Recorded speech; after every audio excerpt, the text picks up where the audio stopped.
बिस्मिल्लाहिर्रहमानिर्रहीम। अस्सलाम वालेकुम नाज़रीन इकराम, कैसे हैं आप? मैं मुनीर मलिक हूँ और आप देख रहे हैं मेरा यूट्यूब चैनल। नाज़रीन इकराम, शाहिद खाकान अब्बासी साबिक़ वज़ीर आज़म पाकिस्तान, रहनुमा मुस्लिम लीग नून, चैनल 24 के प्रोग्राम में नसीम ज़हरा जो कि सीनियर एंकर हैं उनके साथ बातचीत कर रहे थे। उनसे इमरान खान के हवाले से कुछ सवालात किए गए तो उन्होंने बड़े दिलचस्प जवाब दिए, वो भी आपके साथ शेयर करेंगे।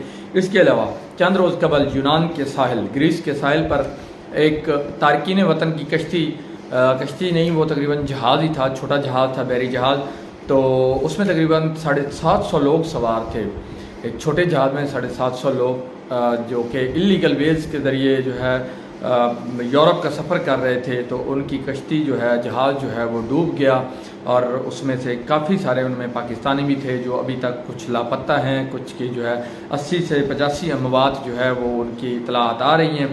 तो उस हवाले से भी कुछ ख़बरें हैं वो आपके साथ शेयर करते हैं। इमरान खान के हवाले से शाहिद खाकान अब्बासी जो है एक प्रोग्राम में गुफ्तगू कर रहे थे तो उनसे जो है नसीम ज़हरा ने सवाल किया कि इमरान खान के ख़िलाफ़ फ़ौजी अदालत में केस चलना चाहिए या नहीं। तो उस पर जो है शाहिद खाकान अब्बासी ने बड़ा आगे दिलचस्प जवाब देने की बजाय उन्होंने एक और सवाल दाग दिया। उन्होंने कहा कि इमरान खान ने किया क्या है, आप ये बताएं पहले। तो उन्होंने आगे नसीम ज़हरा ने कहा कि आपको नहीं पता कि उन्होंने क्या किया। उन्होंने कहा नहीं, आप बताएं ना क्या किया है, मुझे कुछ पता चले। मुझे भी पता है लेकिन आप क्लियर करें। उन्होंने कहा जी 9 मई के वाक़यात के हवाले से उन पर एलिगेशंस हैं कि उन्होंने जो है ये दंगे फसाद जो 9 मई के थे उन्होंने करवाए। तो इसके बाद जो है शाहिद खाकान अब्बासी साहब ने उन्होंने जवाब दिया कि सबसे पहले तो ये हमने डिफ़ाइन करना है कि उन पर जुर्म क्या है। इसके बाद ये फैसला किया जाएगा कि वो फ़ौजी अदालत में मुकदमे का सामना करेंगे या नहीं करेंगे। पहले इन्वेस्टिगेशन की जाती है, फिर शवाहिद इकट्ठे किए जाते हैं, इसके बाद जो है केस बनाया जाता है। अगर मुल्क में कोई फ़ौजी अदालत नहीं है, समरी फ़ौजी अदालतें बनाई जाती हैं जिनमें फ़ौज के अंदर जो है जो फ़ौजी अफसरान होते हैं उनके कोर्ट मार्शल किए जाते हैं। रिटायर्ड फ़ौजी अफसरान के भी कोर्ट मार्शल किए गए हैं। और इसके अलावा अगर उन फ़ौजी अफसरान के साथ कोई सिविलियन शामिल हो तो उसको भी जो है, अगर कोई कॉन्स्पिरेसी में कोई शामिल होता है तो उसको भी जो है मिलिट्री कोर्ट में मुकदमे का सामना करना पड़ता है। शाहिद खाकान अब्बासी का जो है कहना था कि अखबारी खबरों पर केस नहीं बनाए जाते। तो उन्होंने अपनी ज़ाती मिसाल देते हुए कहा कि मेरे ऊपर मियाँ नवाज शरीफ और मियाँ शहबाज शरीफ पर त्यारा हाईजैकिंग का केस बनाया गया। 9 सफ़हात पर मुश्तमिल मुहित, जो समझ लें कि 9 सफ़हात पर मुहित वो FIR थी, पाकिस्तान की पहली अंग्रेज़ी में टाइप FIR थी। उससे पहले अंग्रेज़ी में कोई FIR जो है टाइप नहीं की जाती थी, उर्दू में होती थी और हाथ में लिखी जाती थी। वो जो है पहली FIR थी जो इंग्लिश में टाइप की गई और कंप्यूटर पर टाइप शुदा थी। जो है कंप्लेंट जो है उन्होंने कहा कि फ़ौज के अंदर से कंप्लेनेंट जो थे वो फ़ौज के अंदर से थे। जज ने पूछा, जब मामला कोर्ट में गया तो जज साहब ने पूछा कि जब ये वाक़यात, उन्होंने तफ्तीशी थे जो इंटरोगेशन ऑफिसर थे, इन्वेस्टिगेशन ऑफिसर कह लें, उनसे जो है जज साहब ने पूछा कि आपको इन वाक़यात का इल्म कैसे हुआ। तो जो तफ्तीशी साहब थे उन्होंने कहा कि मैंने सुना है। तो जज साहब ने पूरी FIR उठाकर बाहर फेंक दी और कहा कि हेयर से हमारे कानून शहादत में एडमिसिबल नहीं होता। तो मतलब उन्होंने कहा कि जो कानून शहादत है ये हमारे जो क्रिमिनल प्रोसीडिंग्स होती हैं इसमें कानून शहादत बहुत अहमियत का हामिल होता है। इसके अलावा उन्होंने आगे बात बढ़ाते हुए कहा कि फिर जो है वो जो इन्वेस्टिगेशन ऑफिसर थे वो टेप ले आए, मतलब वो टेप रिकॉर्डिंग थी जो कि कंट्रोल रूम की थी जहाँ से जहाज़ को कंट्रोल किया जा रहा था कि जहाज़ को इधर किया उधर किया, ये बात हुई वगैरह वगैरह जो था। तो जज साहब ने पूछा कि ये कब हुआ। तो तफ्तीशी ने कहा कि ये 12 अक्टूबर को हुआ। तो जज साहब ने कहा कि आज क्या तारीख है। तफ्तीशी की जानिब से जवाब दिया गया कि आज दिसंबर 8 है। तो जज साहब ने सवाल किया कि 12 अक्टूबर से 8 दिसंबर तक ये टेप किसके पास था। तो तफ्तीशी के पास इसका कोई जवाब नहीं था। तो जिस पर जो है जज साहब ने ये सारा केस उड़ा कर रख दिया। इस पर जो है मज़ीद शाहिद खाकान अब्बासी ने कुछ बातें की। उन्होंने कहा कि किसी को फिक्र नहीं कि मुल्क किस तरफ जा रहा है।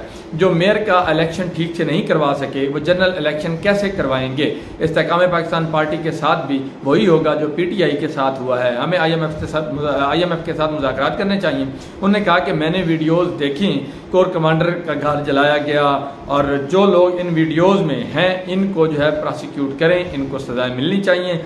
और मज़ीद उन्होंने कहा कि चेयरमैन PTI का जुर्म क्या है, ये तो पहले डिफ़ाइन तो ये करना होगा। हमारे कानून में शहादत का इतलाक़ होता है। 9 मई के वाक़यात में जो लोग मौजूद थे उनके खिलाफ कार्रवाई होनी चाहिए। जहांगीर तरीन जो हैं वो अच्छे आदमी हैं। ये उनकी टोटल जो बातें उसका लुबा बता रहा हूँ। उन्होंने मज़ीद कहा कि कॉन्स्पिरेसी साबित करती है कि जो काम हुआ इसकी जो है कॉन्स्पिरेसी साबित करती है। उन्होंने एक सवाली अंदाज में कहा कि जो काम हुआ इसकी हिदायत इमरान खान ने दी तो मैंने 9 साल नैब अदालत में गुजारे, किसी ने नहीं पूछा कि क्यों गुजारे। इसके बाद जो है 4 साल से मैं केस भुगत रहा हूँ, जो कि मेरे ख्याल में कह रहे थे कि $1000 का केस है और अभी तक वो केस मेरा चल रहा है। एक सवाल के जवाब में उन्होंने कहा कि 9 लाख प्रोग्राम की बजाय अगर 90 लाख प्रोग्राम भी आप मीडिया वाले कर लें, कानूनी अमल जो है अपना रास्ता लेता है। आपके पास जब कुछ नहीं होता आप बातें करते हैं, लेकिन प्रोसिक्यूट नहीं कर पाते, तो फिर इसी तरह होता है जिस तरह लोग अब छूट रहे हैं और कुछ लोग जो है बेगुनाह होकर मुकदमात का सामना कर रहे हैं। इसलिए 9 मई के हवाले से इन्वेस्टिगेशन सही करें और लोगों को सजा दें जो लोग इसमें मुलविस हैं। इसकी उन्होंने इंग्लैंड की मिसाल दी। उन्होंने कहा कि इंग्लैंड की मिसाल आपके सामने है, वहाँ पर लोगों को सजाएँ दी गई। अब जाते हैं कि यूनान के साहिल पर जो सैकड़ों पाकिस्तानियों के डूबने की इतलात हैं, लोग लाकानूनियत और जो है बददिली की वजह से जो है पाकिस्तान छोड़कर जा रहे हैं। पाकिस्तान के अंदर लॉलेसनेस है, महंगाई है, बेरोजगारी है, किसी शख्स की जो है किसी भी बंदे की जानो माल जो है वो महफूज नहीं है। इन हालात में जो है लोग मुख्तलिफ तरीके इस्तेमाल करते हैं और इलीगल वेज के ज़रिए जो है कश्तियों के ज़रिए एजेंट्स को पैसे देकर समुद्री रास्तों के ज़रिए ये जो है यूरोपियन कंट्रीज़ का जो है सफ़र करते हैं ताकि अपना जो है मुस्तकबिल जो है उसको बेहतर बना सकें। यूनान के साहिल के नज़दीक एक जो है अलमनाक हादसा हुआ। 3-4 रोज़ कबल एक छोटा जहाज़ जो था, जो मैंने शुरू में बताया कि बहरी जहाज़ डूबा है, उसमें तकरीबन 750 अफराद जो है सवार थे। 80 अमवात की अभी तक तस्दीक हो चुकी है। कुछ लोग अभी तक लापता हैं, इनमें कुछ पाकिस्तानी भी हैं और पाकिस्तान से कुछ लोगों का अभी तक अपने प्यारों से रब्ता नहीं हो रहा।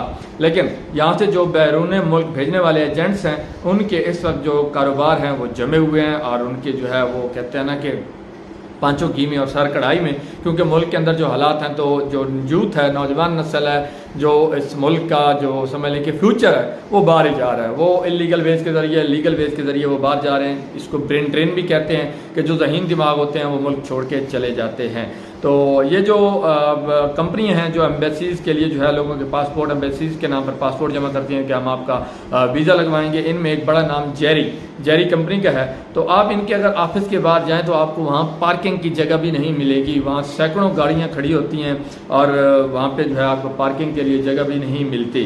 तो मुल्क के अंदर ये हालात है कि सैकड़ों की तादाद में जो है लोग जो है सैकड़ों क्या थाउजेंड्स जो है थाउजेंड के हिसाब से लोग बाहर जा रहे हैं। और हमारे वज़ीर दिफा ये भी बयान देते हैं कि जो बाहर हैं उनको वोट का हक भी नहीं देना चाहिए और ये वगैरह वगैरह। वो एक अलग डिबेट है, उस पर भी इंशाल्लाह व्लॉग करेंगे। इसके अलावा ये है कि यहाँ अदालतों से इंसाफ नहीं मिलता। जो सियासतदान है वो अदालतों से जमानत लेकर बाहर निकलते हैं, उनको दोबारा गिरफ्तार कर लिया जाता है। अगर आपका ताल्लुक किसी पॉलिटिकल एक्टिविस्ट के साथ है तो आपको पकड़कर 780 लगा दिया जाता है, उसके बाद आपसे पैसे मांगे जाते हैं। और ये आजकल एक कॉमन प्रैक्टिस हो रही है। पुलिस जो है बेगुनाहों को पकड़कर उनको PTI के केसेस में मुलविस करती है और फिर उनसे पैसों की डिमांड करती है और पैसे लेकर उनको छोड़ दिया जाता है। अब ये है कि जो ये लोग थे, इनमें कोटली के पास जो है कश्मीर, आज़ाद कश्मीर में एक गांव है कोटली, उसके पास से एक देहात है। तो वहाँ से ये लोग गए हैं यूनान में कश्ती के ज़रिए। इनमें जो है नौजवान है, मेजॉरिटी ये नौजवानों की जो है लोग जाते हैं, नौजवान ही जाते हैं इसमें। इनकी अगर आप तस्वीर देखें तो इनमें आपको एक जो 3-4 प्रोमिनेंट लोग हैं वो आपको बताते हैं। शहबाज महमूद हैं, ये सऊदी अरब में काफ़ी अर्सा लगा के वापस आए। 4 दिन बाद इन्होंने जो है यूरोप का सफ़र शुरू किया। ये भी इस जहाज़ में थे। इनके साथ चौधरी आज़ाद, चौधरी नासिर और जो है नबील भट्ट। तो ये एक ही गांव के थे और ये चारों लोग जो है वहाँ पे जो है लापता हो चुके हैं और इनका भी कोई पता नहीं है। साहब जा रहे इतने दिन हो गए तो वो कहाँ से मिलेंगे। तो ये एक ही देहात के लोग थे। एक जिंदा पाकिस्तानी जो बच गया है वो बता रहा है कि सैकड़ों पाकिस्तानी इस जहाज़ में थे और उसने बड़ी अलमनाक गुफ्तगू की है, सुन के रोना आता है। तो जहाज़ का वो बता रहा था कि इंजन ख़राब हुआ, 4-5 दिन वो समंदर के अंदर वो जहाज़ भटकता रहा और इसके बाद एक बड़ा जहाज़ आया, उसने इसको टक्कर मारी और इस तरह ये जो है जहाज़ डूब गया और जो 750 लोग थे कुछ को रेस्क्यू कर लिया गया। मज़ीद उसका ये बताना था कि जब ये जहाज़ डूबा तो इर्द गिर्द बहुत से जहाज़ थे मौजूद थे, वो चाहते तो इन लोगों को बचा सकते थे लेकिन जो है उन्होंने नहीं बचाया। यहाँ के जो करप्ट हुक्मरान है पाकिस्तान के, उन्होंने नौजवानों का मुस्तकबिल बर्बाद कर दिया है।